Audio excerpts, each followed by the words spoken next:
Good morning students. आज हम क्षितिज के काव्य खंड का चैप्टर 11 सवैये पढ़ेंगे। इसके कवि रसखान जी हैं बेटा। रसखान जी जो थे वो श्री कृष्ण के अनन्य भक्त थे और इनका जन्म 1548 ईस्वी के आसपास माना जाता है। इनका जो बचपन का नाम था बेटा रसखान जी का, वो सैयद इब्राहिम था। ये दिल्ली के रहने वाले थे, लेकिन जब इन्हें श्री कृष्ण से प्रेम हुआ तो इन्होंने अपने गुरु गोस्वामी विट्ठलनाथ को बनाया और उनसे उन्होंने शिक्षा प्राप्त करने के बाद ब्रजभूमि में जाकर के ये रहने लग गए। सन 1628 के लगभग इनकी मृत्यु हो गई। ठीक है बेटा, ये सारा जो कवि परिचय है ये आपके सिलेबस में नहीं है। यहाँ मतलब जो आपका पाठ्यक्रम है, जो आपका सिलेबस है उसमें कवि परिचय नहीं आता है, लेकिन कवि से रिलेटेड कई बार MCQ क्वेश्चंस पूछ लिए जाते हैं। तो आपको रसखान जी के जन्म, मृत्यु, उनके बचपन का नाम क्या था, उनके गुरु का नाम क्या था, वो कहाँ, उनका जन्म कहाँ हुआ था, कि कौन सी भाषा में उन्होंने रचनाएं की, इन सब का ज्ञान होना जरूरी है। तो इसके लिए थोड़ा सा इसके बारे में जान लेते हैं। जो इनकी प्रमुख कृतियाँ थी बेटा वो कुछ ही बताई गई हैं। सुजान रसखान है और एक प्रेम वाटिका है, और एक और रचना है उनकी रसखान रचनावली। ये एक उनकी ग्रंथ है जिसमें उनके कविताओं का, रचनाओं का संग्रह मिलता है। यानी जो रसखान रचनावली है इसमें काफ़ी रचनाएं इनकी मिलती हैं। ये श्री कृष्ण के अनन्य भक्त ही नहीं थे, बल्कि ये श्री कृष्ण से जुड़ी हर वस्तु से प्रेम करते थे। जिसको जहाँ उन्होंने जन्म लिया, जिस भूमि पर वो रहे, जिस गैया को उन्होंने चराया, जिस पत्थर को उन्होंने हाथ पर उठाया था, उंगली पर उठाया था, जिस कदम की डाल पर बैठकर वो बांसुरी बजाते थे, उन सब वस्तुओं से, श्री कृष्ण की जो वस्तुएं थी उन सभी से रसखान जी अत्यधिक प्रेम भाव रखते थे। और इन्होंने अपनी रचनाओं में श्री कृष्ण ने जहाँ से अपना समय व्यतीत किया, अर्थात ब्रजभूमि के बारे में, राधा कृष्ण की प्रेम लीलाओं के बारे में बड़ा अत्यधिक मनोहर चित्रण किया है। इन्होंने अपनी रचनाओं में ब्रज भाषा का प्रयोग किया है बेटा।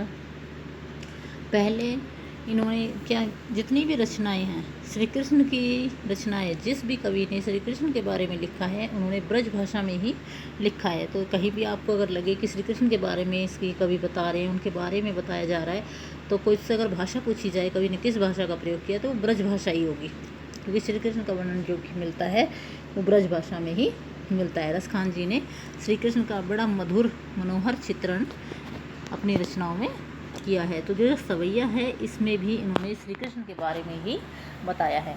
तो जो पहला ये सवैया है, मानुष हो तो वही रसखानी, बसो ब्रज गोकुल गाँव के ग्वारन, जो पशु हो तो कहाँ बस मेरो, चरो नित नंद की धेनु मझारन, पाहन हो तो वही गिरी को जो कियो हरिछत्र पुरंदर धारन, जो खग हो तो बसेरो करो मिली कालिंदी कुल कदम की डारन।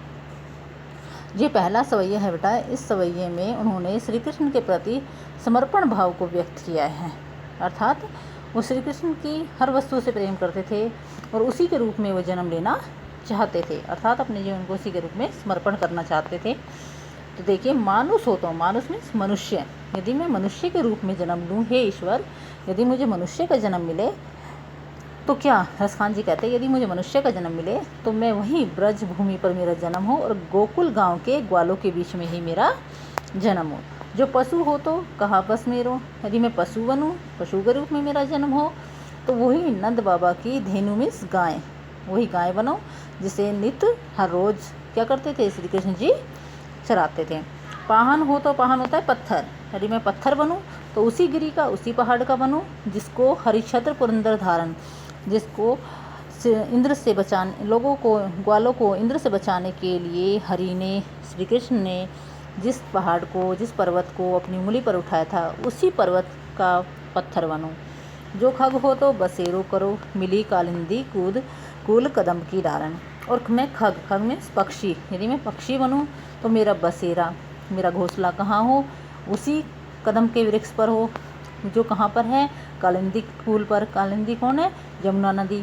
कालिंदी क्या मतलब, यमुना नदी। कूल मीन्स तट पर, कालिंदी यमुना नदी के तट पर जो कदम का वृक्ष है उसी की डाल पर मेरा बसेरा हो, मेरा घोंसला हो। क्यों उस डाल पर, क्योंकि उसी डाल पर बैठ करके श्री कृष्ण जी बांसुरी बजाते थे। इसलिए रसखान जी चाहते हैं कि यदि मैं पक्षी के रूप में जन्म लूँ तो उसी कदम की डाल पर बसेरा हो मेरा, जिस पर बैठ करके श्री कृष्ण बांसुरी बजाते थे। नेक्स्ट देखिए बेटा,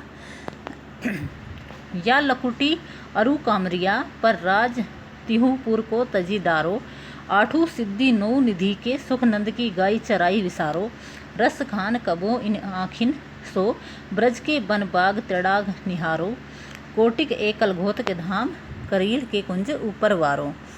इसमें श्री कृष्ण जी के प्रति समर्पण भाव को ही व्यक्त किया है रसखान जी ने। क्या व्यक्त किया गया बेटा, या लकुटी अरु कमरिया, लकुटी मीन्स लकड़ी, जिस लकड़ी को श्री कृष्ण जी रखते थे उस लकड़ी पर, अरु कमरिया, कमरिया मीन्स कंबली, जिसको वो कंबल जो ओढ़ते थे जो ऊपर रखते थे उस पर, रसखान जी कहते हैं इसके लिए, इस लकड़ी के लिए और कंबल के लिए मैं क्या कर सकता हूँ, तीनों लोगों के सुख को, तीनों लोगों के मैं सुखों को त्याग सकता हूँ। किसके लिए तीनों लोगों के सुख को त्याग सकता है, श्री कृष्ण जी की लकड़ी के लिए और उनके कंबल के लिए। यदि मुझे वो प्राप्त हो जाए तो तीनों जो लोगों का जो सुख है उसको भी मैं तजी डालूँ, तजी में से त्याग दूंगा। 8 सिद्धि और 9 निधि के सुख को मैं किसके लिए त्याग देंगे, वो नंद बाबा की गाय चराने के लिए, कि मुझे यदि नंद बाबा की गाय चराने को मिले तो मैं उसके लिए 8 सिद्धि और 9 निधि के जो सुख हैं उनका भी मैं त्याग कर दूंगा। रस खान कबो इन आँखिन सो, और रस खान जी कहते हैं कि मेरी आँखों में जो दृश्य समाया हुआ है, किसका, ब्रज के वन का, बाग का, तड़ाग मीन्स तालाबों का जो है, अर्थात जो दृश्य श्री कृष्ण जी ने देखे थे वही दृश्य यदि मेरी आंखें देखें, उस मनोहर चित्रण को देखें, तो मैं उसके लिए कहते हैं अपनी कबहू इन आँखिन सो, मुझको मतलब क्या है, जो मैंने जितना भी मेरा सुख है उन सबको मैं त्याग दूंगा। किसके लिए, इन सब चीज़ का मनोहर दर्शन करने के लिए। कोटिक एक कलघोत के धाम करील के कुंज बनवारो, और मैं करोड़ों सोनों के, कलघोत में सोने के भवनों को, धाम मीन्स भवन को न्यौछावर कर दूंगा। करोड़ों सोने के जो भवन है उनको भी मैं न्यौछावर कर दूंगा। किसके लिए, जो कुंज में अर्थात जो जंगल में जो झाड़ियाँ थी, करील थी, झाड़ियाँ हैं, उनके लिए, जिस पर श्री कृष्ण जी चलते थे, गायों को चराते थे, उन झाड़ियों के लिए उनके ऊपर मैं करोड़ों सोनों के भवनों को भी त्याग दूंगा। इन सभी जो आपने 2 सवैये पढ़े हैं, इसमें श्री कृष्ण जी के अनन्य प्रेम का, उनके समर्पण की भावना को व्यक्त किया गया है कि श्री कृष्ण जी से रसखान जी इतना अधिक प्रेम करते थे कि वो उसके लिए अपने सभी सुखों को त्यागने के लिए तत्पर थे।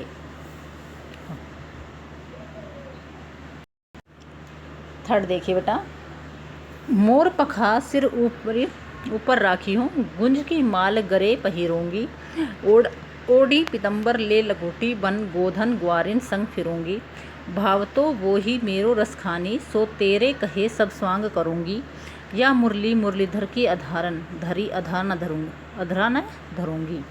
इसमें जो श्री कृष्ण जी जो तीसरा सवैया आपका, इसमें श्री कृष्ण के रूप सौंदर्य के प्रति गोपियों की मुग्धता मीन्स वो जो गोपियाँ थी वो श्री कृष्ण के सौंदर्य पर अत्यधिक, उनके आकर्षण पर, उनकी सुंदरता पर मोहित थी, तो जिसके कारण वो श्री कृष्ण का रूप धारण करना चाहती थी। जो गोपियाँ थी वो श्री कृष्ण जी का रूप धारण करना चाहती थी, और उन्होंने वो रूप धारण करना चाहती थी, लेकिन वो बांसुरी को धारण नहीं करना चाहती थी। क्यों, देखिए, मोर पखा सिर ऊपर ही रखो, कि मैं कि जैसे श्री कृष्ण जी अपने सिर के ऊपर मोर पंख लगाते थे, उसी तरह मैं उनके अपने सिर पे क्या करूँगी, मोर पंख को धारण कर लूँगी। गुंज की माल गरे पहनूंगी, गरे मीन्स गले में, और जो वन के फूलों की जो माला है, गुंज की माल वन के फूलों की जो माला है वो मैं अपने गलों में धारण कर लूँगी, क्योंकि वो श्री कृष्ण जी भी पहनते थे। ओढ़ी पितंबर ले लकुटी बन, और मैं पितंबर मीन्स पीले वस्त्र को ओढ़ करके, लकड़ी ले करके, बन गोधन, वन में ग्वालों के साथ साथ, गोधन मीन्स गायों को साथ चराती फिरूंगी, भाव तो वो ही मेरो रसखानी, सो तेरे कहे सब स्वांग सूंगी। और कहती, हे रसखान जी, कि जैसी आपकी श्रद्धा है श्री कृष्ण के प्रति, ऐसी हमारी भी श्रद्धा है श्री कृष्ण के, वही भाव है हमारा भी।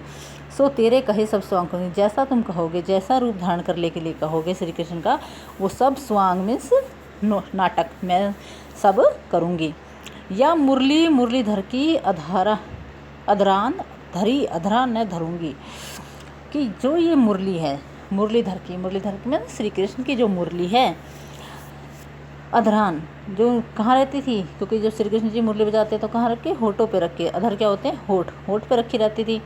तो ये मुरली के प्रति जो गोपियाँ हैं वो ईर्षा भाव रखती हैं और कहती हैं कि ये जो मुरली है, मुरलीधर की, श्री कृष्ण की, इसे मैं अपने अधरों पर नहीं धरूंगी, क्योंकि इसने कहा श्री कृष्ण जी के अधरों को छुआ है। तो इसलिए वो उससे ईर्षा का भाव रखती हैं और कहती हैं कि ये जो मुरली है, हे रसखान जी, जो मुरली है इसको मैं धारण नहीं करूँगी।